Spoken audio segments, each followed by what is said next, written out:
Yeah. So you all can see this.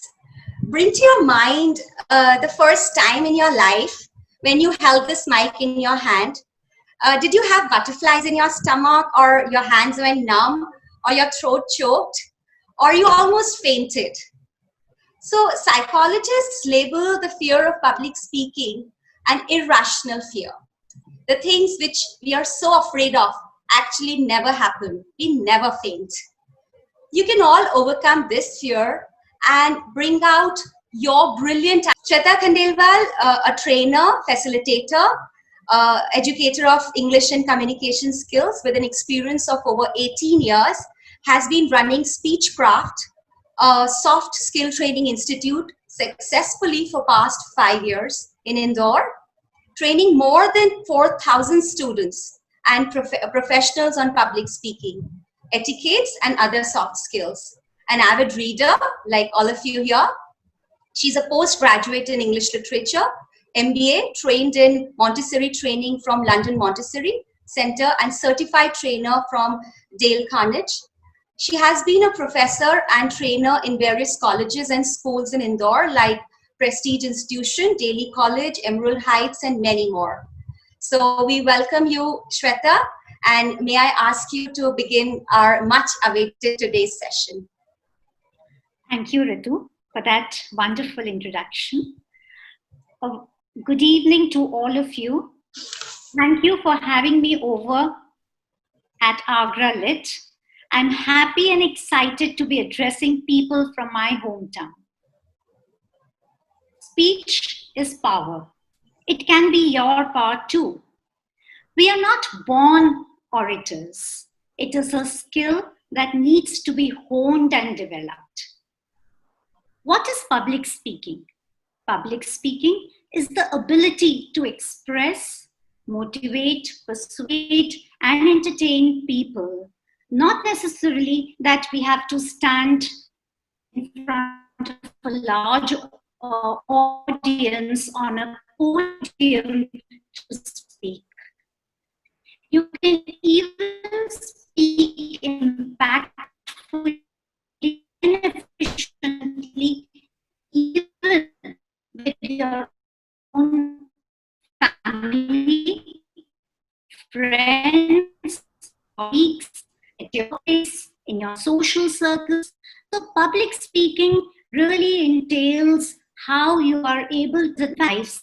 It is a skill that needs to be cultivated, and the sooner the better.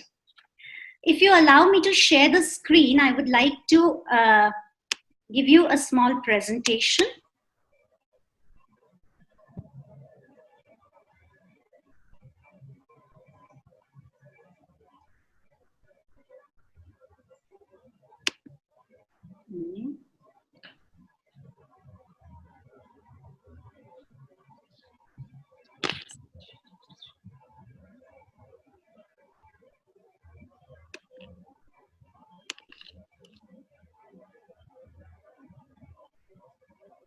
I hope everyone can see the screen.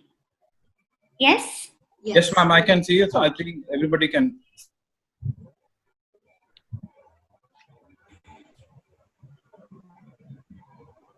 Now, after hearing to a few of the participants today, I realize that none of you at least have stage fear. But let me tell you that Mark Twain, a very famous Nobel laureate, had said, and I quote, that there are two kinds of speakers, nervous and liars. Well, a study says that 70% of people suffer from stage fear. You'll all be surprised to know that the fear of death was only second. When Swami Vivekananda was invited at the Congress of Religions in Chicago, he himself admitted that his heart was fluttering and the tongue nearly dried up. I was so nervous that I could not venture to speak. A person as avid a speaker as Swami Vivekananda has also had butterflies in the stomach. Similarly, when J.K. Rowling was invited at the Harvard commencements, and she was asked to make a speech, she said that just thinking about it has given me sleepless nights, and she lost her appetite. She said, finally I managed to lose weight, which I was trying so hard to do and couldn't. So the very idea of addressing an audience gives shivers down the spine to many people.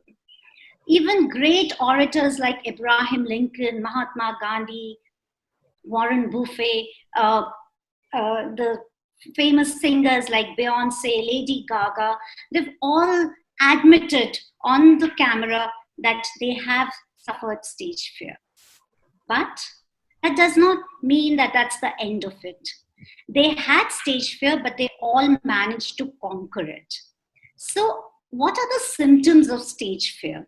Let's quickly understand some of the symptoms of stage fear, which I'm sure you all must have also experienced in life.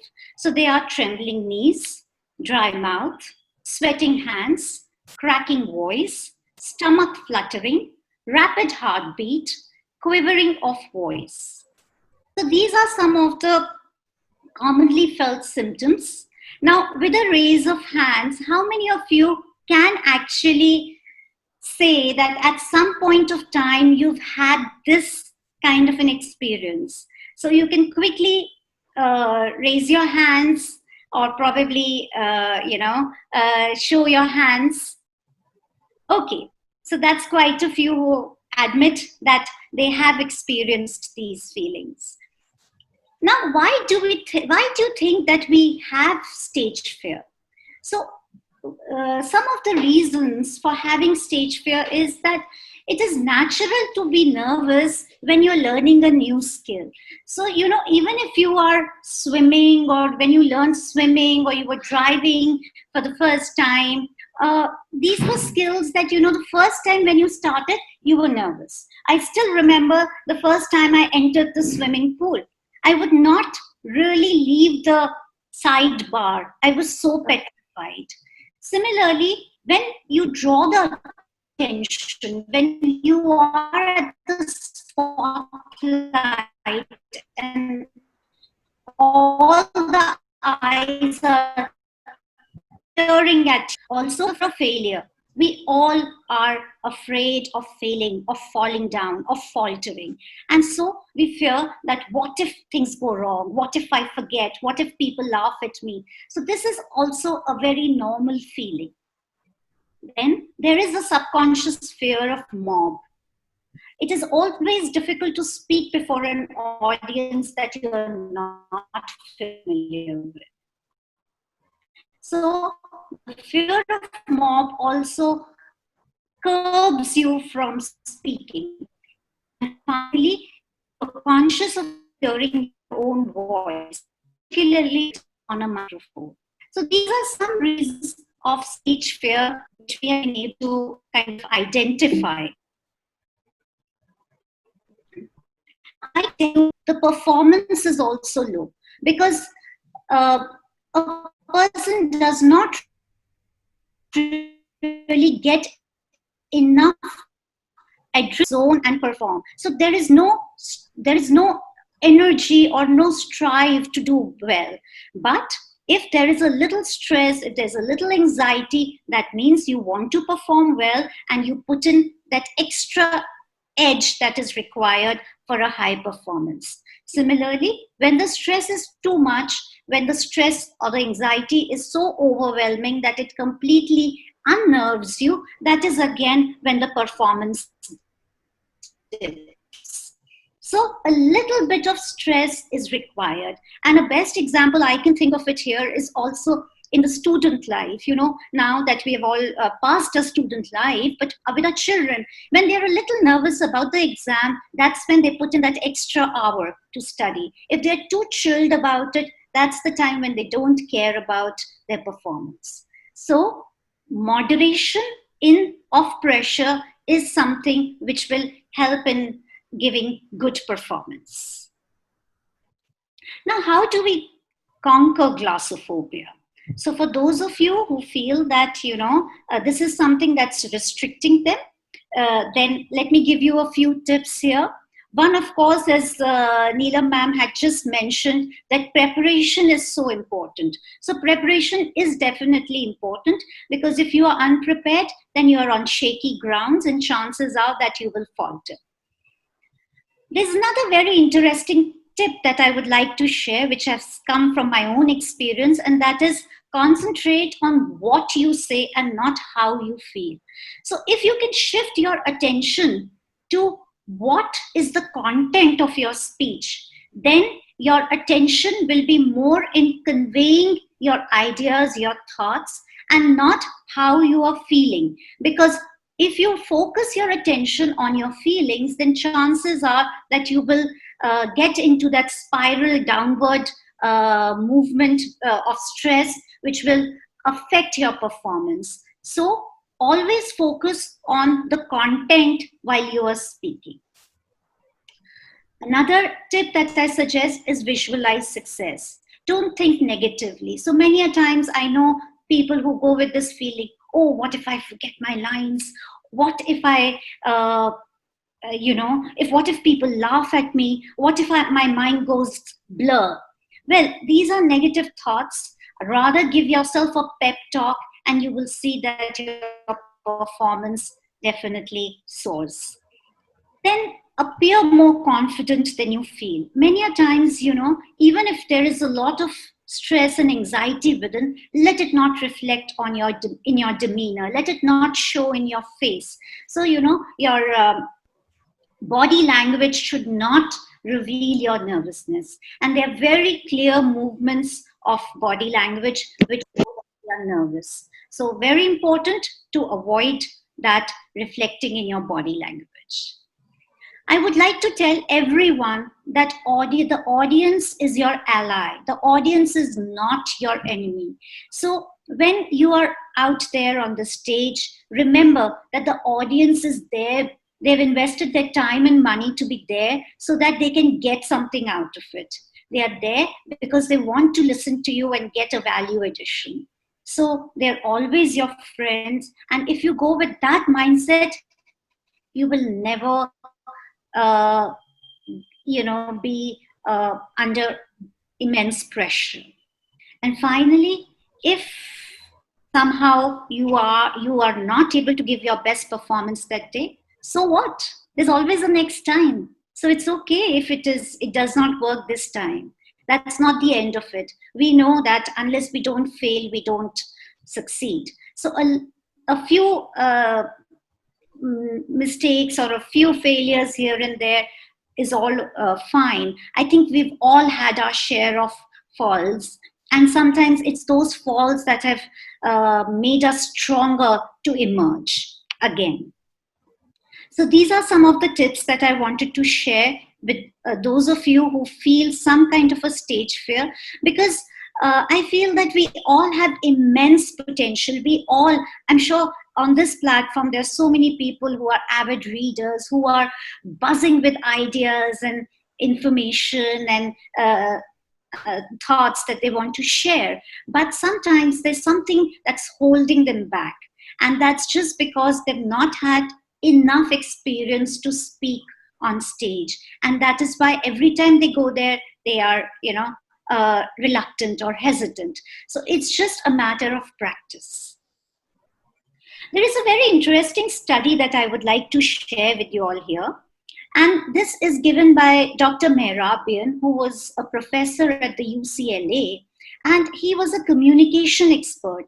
He has given a very interesting theory, which is quite a revelation for all of us, because this theory says that what you say, your content, is just 7% of your entire speech.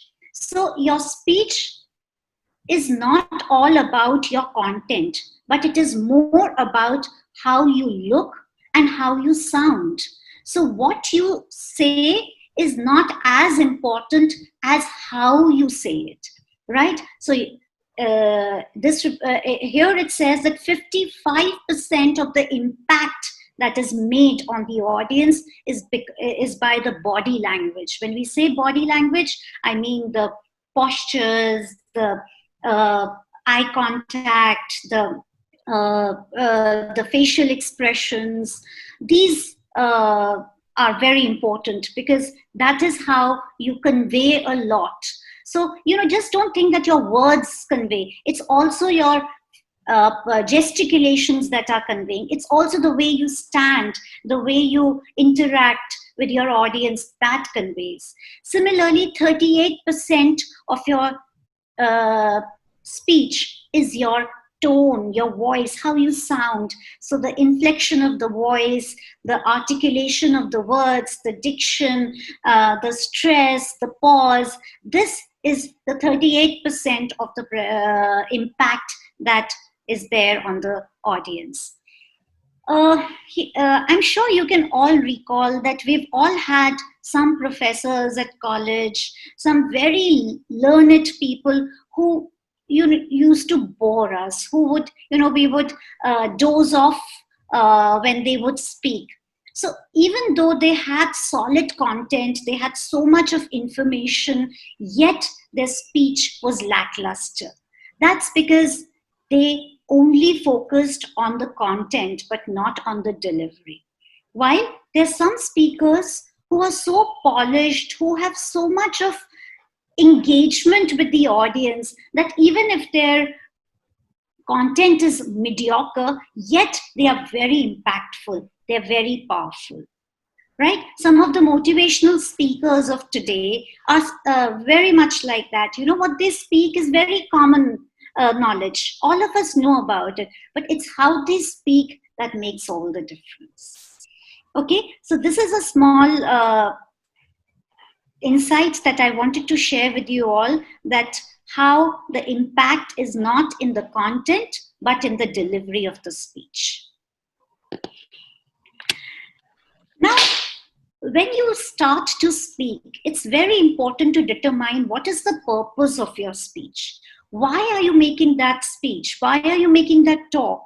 So for that, you need to know your audience. So it's very important that we do some kind of an audience analysis before we get down to speaking or addressing an audience. Now here I would like to, I would like all the viewers to participate and tell me what is it that you should know about your audience. So what are those few things that you should know about your audience prior to speaking to them or prior to preparing your presentation? Yes, so I'll give you all a minute to think. Please think about it, that what is it that you would want to know about your audience before you go down there.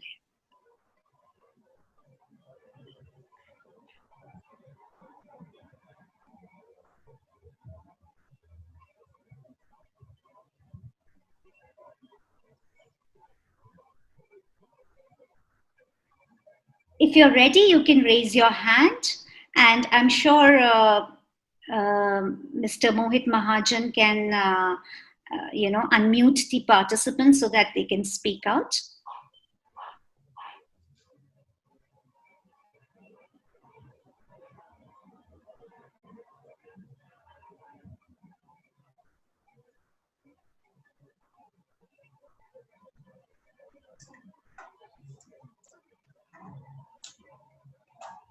Okay, Ritu, would you like to start?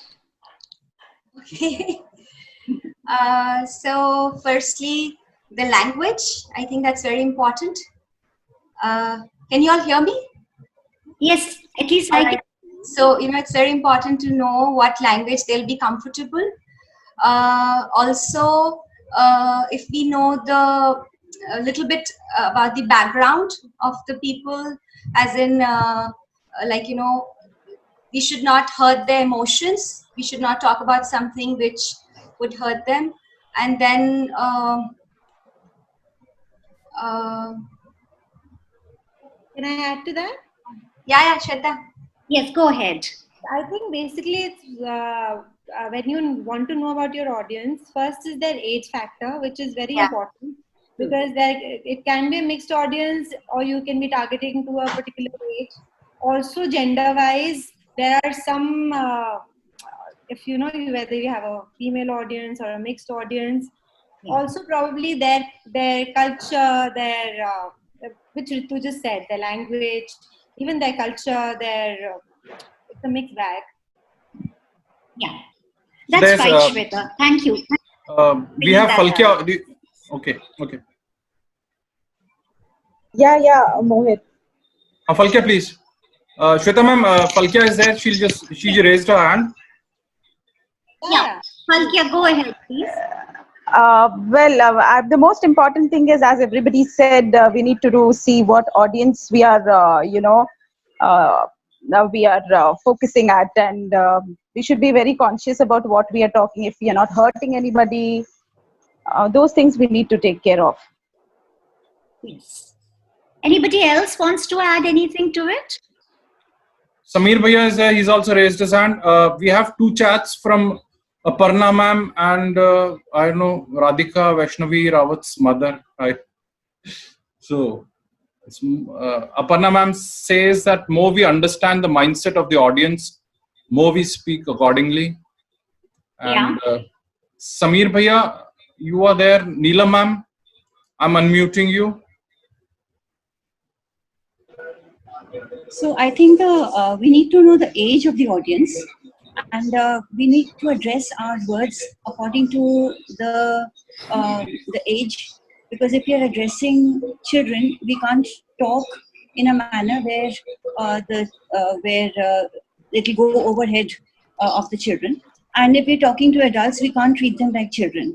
And I've like many times observed like speakers, they're like speaking down to you. And that becomes very, very silly, because you're just stop paying attention, because you need to know the intelligence and the IQ level of the people you're talking to, and accordingly you have to talk with them. And also the age, like I said, the literacy level, the occasion, I think is very important. What occasion you're speaking on, and you have to mold your words according to that occasion. Otherwise, they are useless and they make no sense. And that's what I think, and that's what I believe. Thank you. Yeah, very well said. Anyone else? There's a chat from Meenakshi ma'am. She says professional background, age group, geography and cultural background. Yeah, thank you everyone. I think you've largely covered almost all the points that I had in mind. So yes, the age, the gender, the education, the professional background, the cultural and religious beliefs, the level of knowledge. These are some of the things that you really want to know about your audience, because that is how you are going to dovetail your speech to meet the needs of the audience. If there are professionals in the audience, then you can use a lot of technical details. You can use a lot of you can use those technical jargons. But if there are people who are novices, who are not familiar with those technical terminologies, then we avoid it. So similarly, if there are children, then we have to give examples and illustrations which they can relate to. If there are elders, then we give examples which they can associate with. So when they're children of a middle school, then probably you talk more about the cartoons and the kind of movies that they are watching. So that is something which will arrest their attention. So it's very important to do some kind of an audience analysis before you go down to talk to your audience.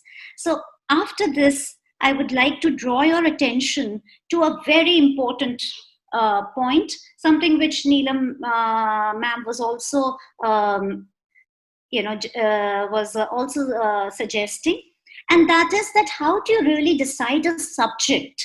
So how do you decide how you're going to prepare your presentation? Many a times, the talk, when you have to give a talk, the subject is pre-decided. I'm sure in a lit program, you already decide, or the agenda is pre-decided, so you know what you have to talk about.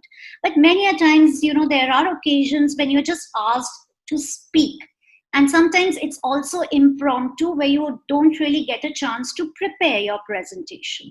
So what should you really speak about? As we have just discussed, you select a subject that suits the audience. And what suits the audience depends on the small assessment that we do about our audience. Then comes, then you select a subject that suits you. And what is it that suits you? So here Dale Carnegie says, and I quote him, he says that recreate the warp and the woof of experience. Speak out of your own experiences, because your experiences are something that you've earned the right to speak. You are the best person to speak about your own experiences. So whenever you have to speak something, then try to speak something out of your own experience, or of something that excites you, that you're passionate about, that you have earned the right to speak by researching on it, by studying on it. So those are the subjects that you should really pick to speak. Then, of course, it's very important to suit your topic to the occasion. And this is, I'm sure we can all relate to it, that sometimes people misconstrue the occasion and they go haywire. They speak of things which are not appropriate for the occasion. If you're going to a condolence meet, and if you're giving a eulogy, and there you talk about politics or your beliefs, that's not what it is supposed to do. That's not what you're supposed to do there. So it's very important that we understand what is the occasion and accordingly plan our presentation. And also we should be mindful of the time allotted to us. For example, if you have to speak on education, which is such a vast topic. Now, it is possible that within the stipulated time that you're given, you're not able to completely justify a topic as wide as education.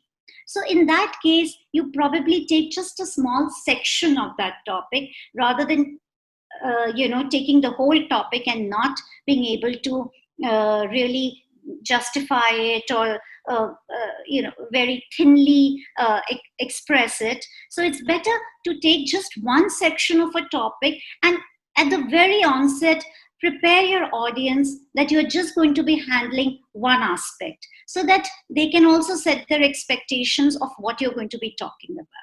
So I feel that we should always think about the time limit, because especially as somebody was rightly saying, that once you get the mic, it's very difficult to let go of it. So, a very lengthy speech does not necessarily mean a very engaging speech. You may speak for a short while and still be very impactful, rather than making long sermons. So I would suggest that take a topic which can suit your time limit.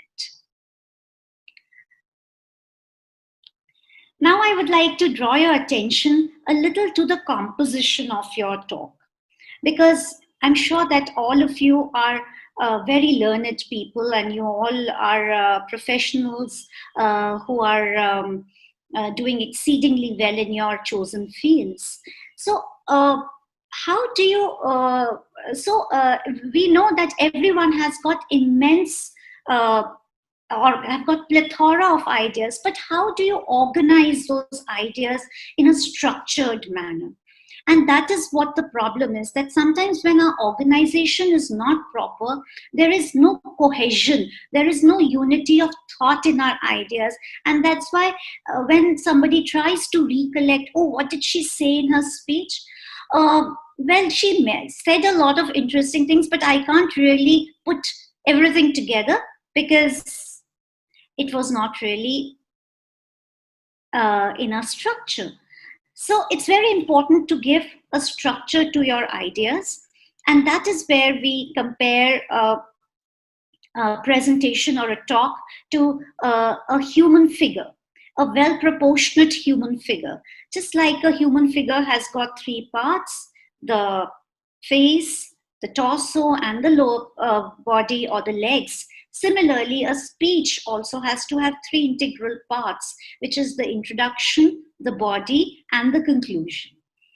And it has to be in a certain proportion. You can't have your introduction spilling over the main content of the speech. So the introduction has to be just 15% of the speech, but that introduction is very important because it's going to set the tone of your speech.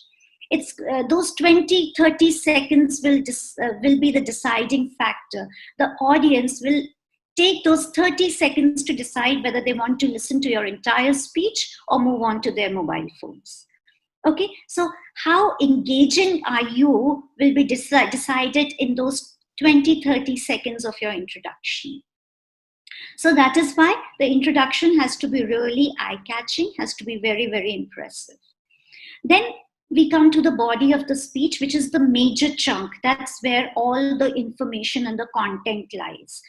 Now, when we talk about information, my personal belief is that whenever you are giving ideas, whenever you are stating your points, generously sprinkle it with illustrations, examples, anecdotes, because that is what makes it relatable. You know, many a times people forget the points, but they remember the examples, the stories that you told behind it. So every point should be really supported with as many examples and illustrations as possible, because that's what is going to make your speech engaging and relatable.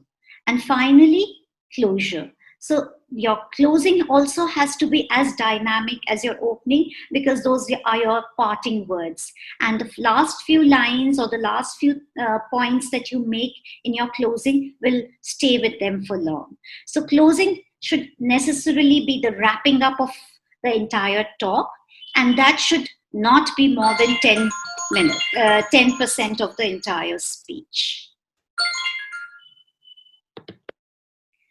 Okay, so this is how we compose our presentation. If we can just roughly remember this breakup, I think we are going to be in a safe spot. And finally, I would like to tell you all about a few things which can definitely be the cherry on the cake. These are the things which we should always pay attention to, because that is what determines an ordinary, makes a ordinary speech extraordinary one. So the final touches are the eye contact. So it's very important to maintain eye contact with an audience. Don't focus your attention to just a selected few or on the people on the first people in the first row.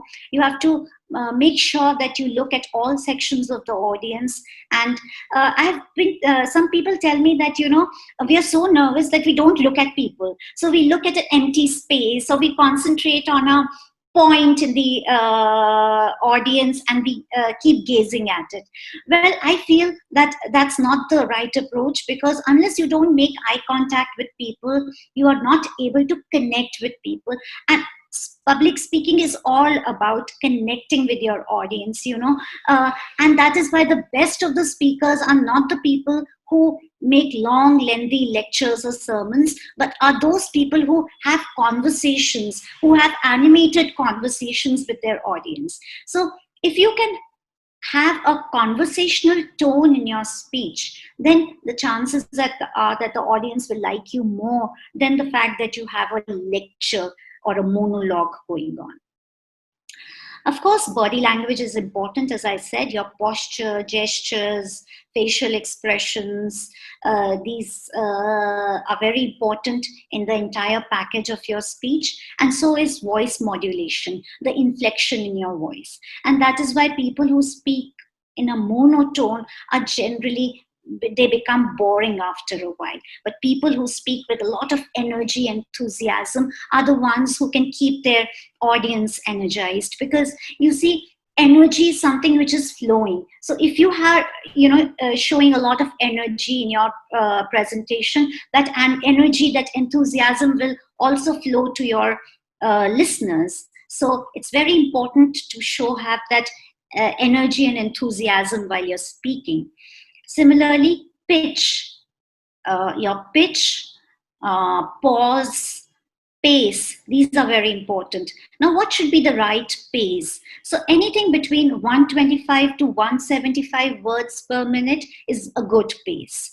And I would suggest that don't have one pace. Sometimes you can speak fast, sometimes you can slow down, sometimes you can raise your voice, sometimes you can lower your voice. So the more you have these combinations in your speech, the more engaging and powerful your presentation is going to be. And finally, it's very important to pause at the right places and to give emphasis. So, you have to stress on the words that you want to be stressed, that you want people to pay attention to. So these are the few things that should be kept in mind when you are making a presentation. And finally, practice, and more practice. So the more you practice, the better your performance is going to be. So these are some of the points that I wanted to share with you. It's not possible to go into the details and the nitty-gritties of public speaking at in such a short span of time. I take almost 24 hours to give one level of my public speaking, because it's a skill, as I told you, and it requires a lot of practice. And after every presentation, then there's a lot of feedback that is given to participants to improve on it. So it's an ongoing process. Finally, before I end, I would also like to tell you a little about how to use a mic, because I feel that sometimes people are really overwhelmed, or in a way they are very uncomfortable using a mic, and that is why fortunately we do have collar mics these days which are hassle free. But still, if we are using the old fashioned mics, then please make sure that the mic is always held from the bottom and not from the top. So a mic should always be held from the bottom. We should use one hand to hold the mic and not both the hands, because this is not your crutch. This is not there for your moral support. So don't make it a crutch. Then the mic should always be below the lips, mid-level to the chin. So it should be at the same height at of the chin, below the lips. So at no point of time it should cover the face of the speaker.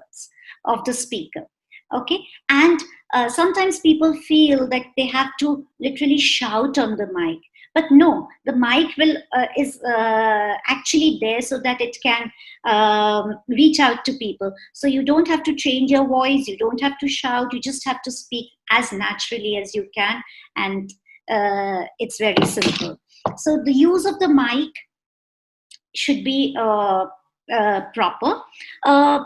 And also, I have seen many people, when they're checking, they tap on the mic. So tapping on the mic is not a good idea. Instead, you should breathe onto the mic. And if you can hear your breathing echoing back, then probably the mic is working. So hello, 1, 2, 3, and tapping can be easily avoided.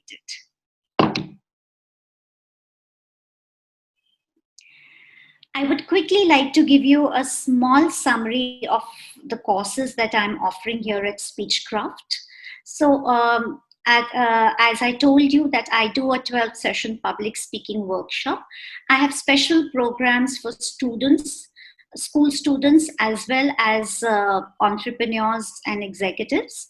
So depending on the need, we have customized these programs. Very soon I will be starting some workshops for students in the coming week. Secondly, I also do workshops on etiquette and grooming. I have some very interesting workshop on creative writing, where I teach the children the various techniques of how to write well in the various genres like descriptive, narrative, persuasive, and so on and so forth. And finally, I also do English enhancement classes. So these are some of the programs that I offer online, and that will be all from my side. Thank you so much for having me over, and I would love to have any questions, answer your questions if you have.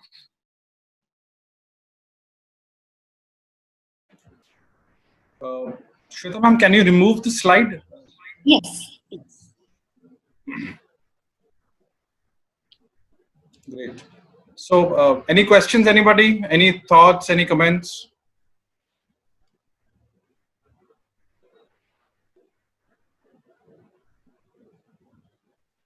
Come on, guys, raise your hands. I think you can unmute everyone now. That's not a very good idea, but I'll still do that. Just a moment.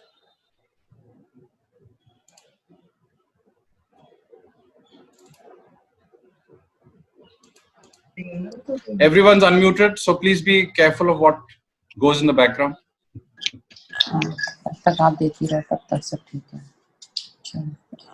Any thoughts, any comments, please? It was a great session, Shweta. I'm Anupama, and it was lovely to have you and listen to you. You've been my junior in the school, and it's so enriching to listen to your talk. And would love to have you in Agra. If you could take a session with the kids here, that'll be really good. Yes, thank you so much. I do remember having you at looking at the present scenario, it seems that session in Agra is not going to be possible in the distant future. But yes, whenever later. Otherwise, I'm available online in case. Okay, good. Fantastic session, really nice. Taken down all the points that you had just mentioned. Hopefully, we shall follow and get back to you on some. Get back to you probably at one of your workshops.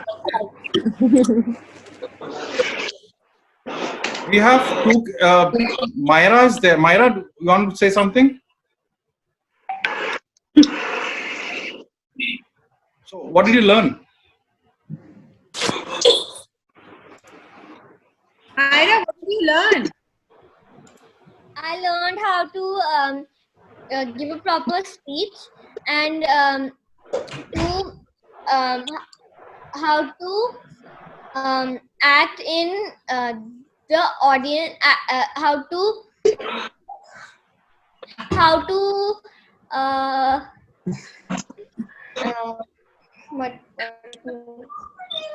to interact with the audience.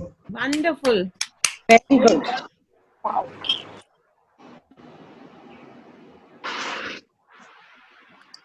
Who else is there?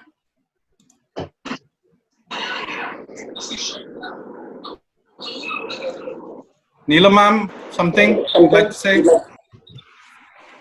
Yeah, I just want to say that the session was very good, and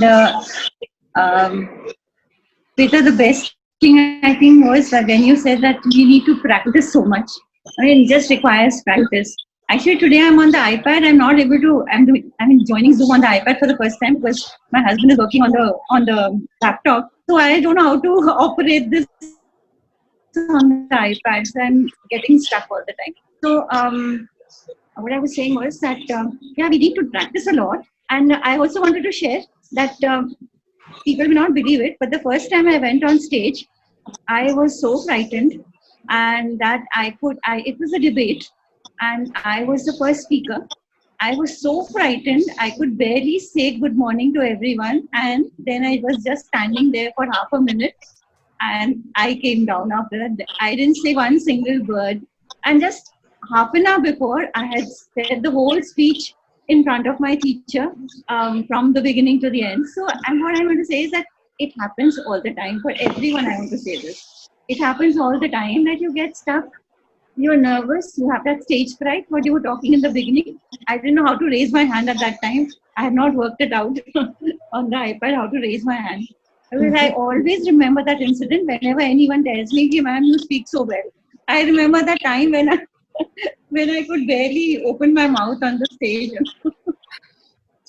And after that, you believe for 2 years, for 2 years, I did not participate in any debate. In spite of my teachers telling me, do it, do it, do it, I just would not. I was so frightened of speaking on stage. And then for the next, in the 32 years, you taught batches full of undisciplined boys. Yeah, totally like you, Mohit. And taught them how to overcome the stage fear, glossophobia. Exactly. I told so many about my fears, and how I had got stuck that first day when I went up to speak, and they just would not believe me now what to do. I mean, they just wouldn't believe me. "Ma'am, आप कहानी बना रहे हो? हम लोगों को खाली motivate करने के लिए, you're just telling a story." I said, "I'm not telling you a story. I'm telling you the reality." It happens. Practice is very important, and fortunately for me, I got practice in front of people who were most uncritical, and like my students, they were totally uncritical. They like accepted whatever I was telling them without any questions. So over the years, I got confidence that yeah, I managed to speak. Very good, Shweta. Thank you so much for all your insights. Thank you. So I would also like to add another thing. One is overcoming stage fear, and the other is how to engage your audience. I think that also is a thing, because no matter how confident you are, it is the impact that you are making on your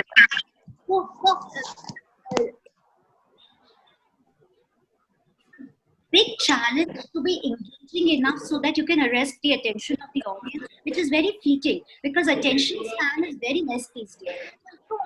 If you want to really create an impact, your speech should be such that you can say a lot in a short span of time. Because believe me, people these days do not have the patience to listen out for a long speech, right? You have to have short and powerful speech. Yeah, we know lots of people who just won't leave the mic, They get the mic in their hand, wo kabhi chhodenge nahi mic ko, and you just... Maybe you should start a course how to tell them don't speak a lot. Mic away from them. This Sudha ma'am is a wonderful speaker. And ma'am, you are there? I'm unmuting you.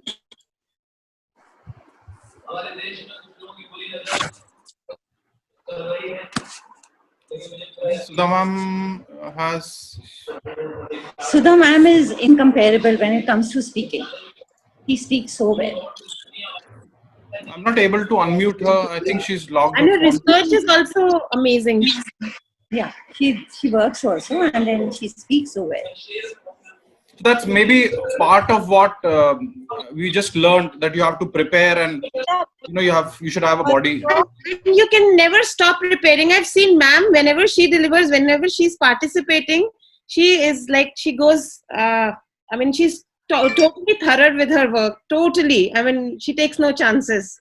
Yeah, I can't afford to because I'm scared of speaking. If I can just add over here that Abraham Lincoln, who is one of the best speakers the world has seen, used to prepare for every 1 hour. He used to prepare for 30 hours. So that's the kind of preparation that was, that he did. And he used to brood on his topic day in and day out, so that he would penetrate so much into the topic that he would probably look at it from 360-degree angle and then give his presentation or his talk. That is why.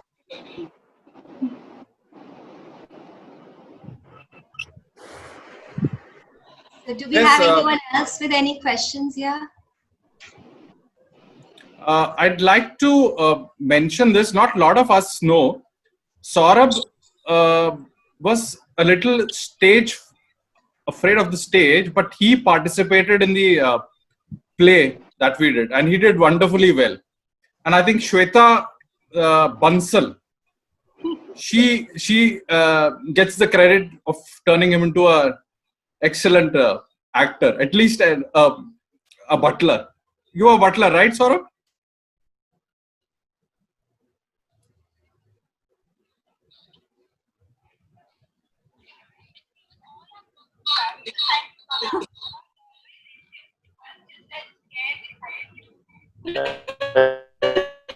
Yeah.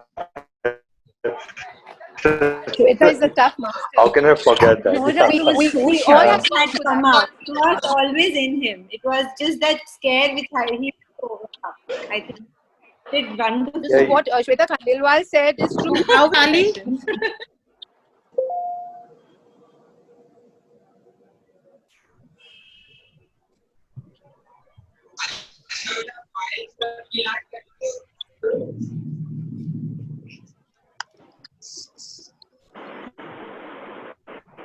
Are there any more questions? Any thoughts? I have a chat. Wait. Ali wants to say something. Sure. She's guest. I'm unmuting you. Am I audible? Yeah, Am I audible? Yes, please go ahead. Yeah, in this we didn't talk about, I think, about how you dress up and stuff. I mean, is there something to do with the way you dress up and present yourself also? How you should be dressing up? Yes, so definitely how you dress up is also important, because you definitely create an impression the way you come across people. So one has to be presentable. You cannot go shabbily on the stage. It will definitely go against you. At the same time, you should not be overly dressed. Otherwise the attention will move on more to your dressing rather than to what you're speaking. So I would say presentable, but not overly dressed. Okay, thank you.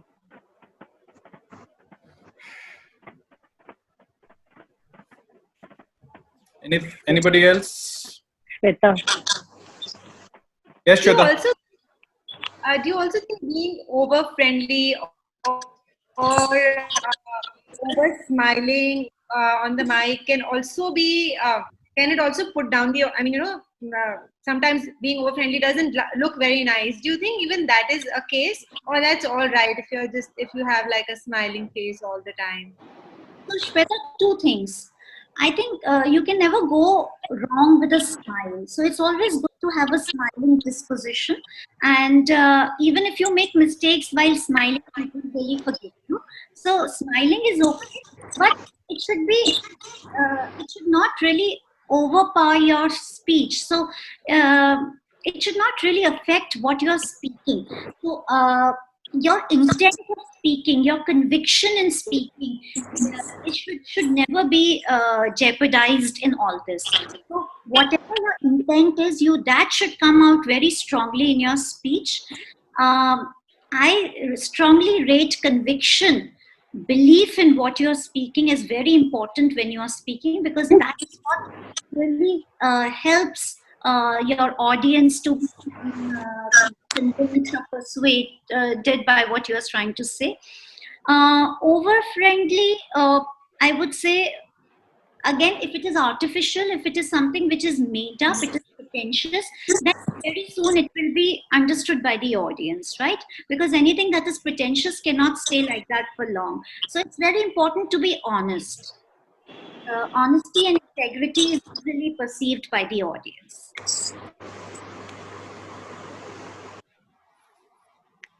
So, anybody else? Or should we, Ritu, please?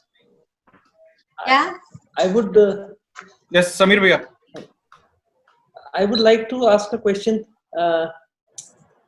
Shweta, Sure. Tell me, are there any specific points which you need to keep in mind while doing a professional presentation vis-a-vis a political speech or a speech you are making in a, between a professional presentation vis-a-vis a normal speech, maybe a political speech or you are addressing a club or something. So what are the specific points? As I said that when we are preparing the speech, at that time it's very important to decide the purpose of speech, the intent of speech. So what is the objective of the speech? Are we trying to persuade our audience? Are we trying to entertain them? Are we trying to motivate them? Are we trying to inform them? What is the objective in preparing, giving the presentation or the talk? In a professional speech, I feel largely the purpose could be either information or persuasion. Probably you want them to buy your product, or it's a sales pitch, or you're trying to give them some information.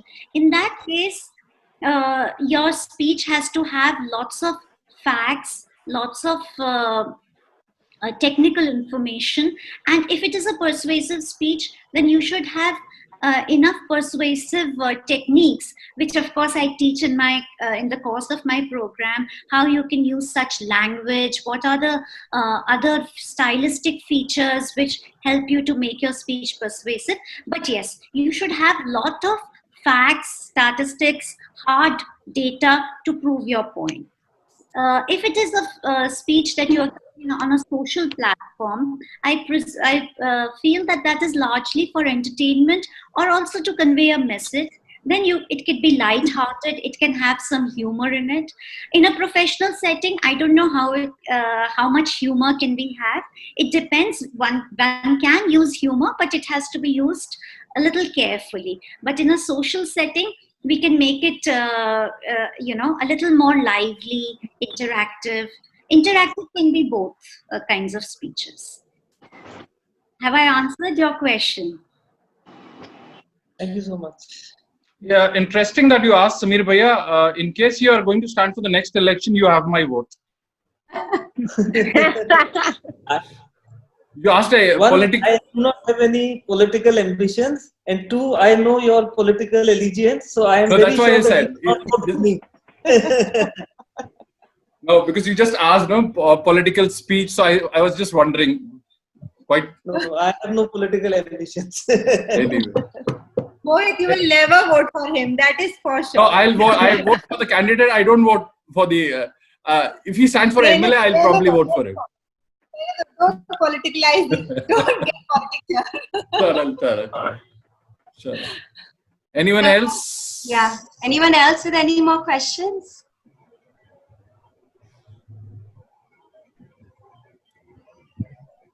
I guess not.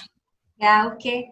So I may like to express our sincere thanks on behalf of Litagra family to Shweta Khandelwal for giving an excellent coverage of this topic. In such a short span of time, I know there are so many more technicalities, but how beautifully you covered most of it in this 40 minutes workshop. And I hope that all the participants will be benefited with today's, whatever they learned today. And I also would like to thank our Litagra members for taking out time and being here with us and enjoying this beautiful session. So yeah, may I ask Saurabh-ji and Nidhi Bhabhi if you would like to talk a little bit about the next session and just let the members know what we are planning.